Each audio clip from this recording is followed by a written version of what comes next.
আমিও বলছি অ্যাকশন চাই, কারণ গত 10 বছর আমি দেখছি, আমি তো সবচেয়ে বেশি লড়াই করেছি। আমাকে মার খেতে হয়েছে, আমার কর্মীদের হত্যা করা হয়েছে।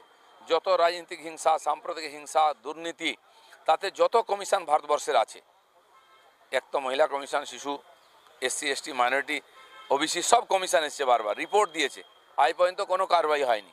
হওয়ার দরকার আছে। আমার তো মনে হয় যে একটাই স্টেপ হওয়া উচিত, এ সরকারকে হাঁটানো উচিত। না रहेगा বাঁশ, না বাজেগি বাঁশুরি। কাকে চিঠি দিয়েছিলাম আমি জানি না।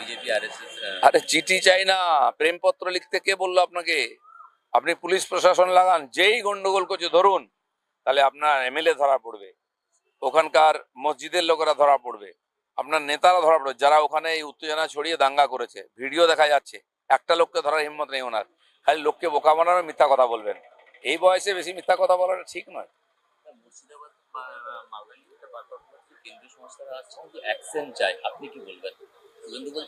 না না, অ্যাকশন হবে। আমিও বলছি অ্যাকশন চাই, কারণ গত 10 বছর আমি দেখছি, আমি তো সবচেয়ে বেশি লড়াই করেছি। আমাকে মার খেতে হয়েছে, আমার কর্মীদের হত্যা করা হয়েছে।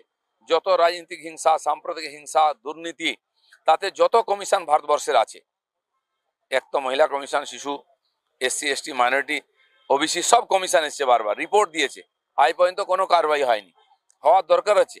আমার তো মনে হয় যে একটাই স্টেপ হওয়া উচিত, এ সরকারকে হাঁটানো উচিত। না रहेगा বাঁশ, না বাজেগি বাঁশুরি।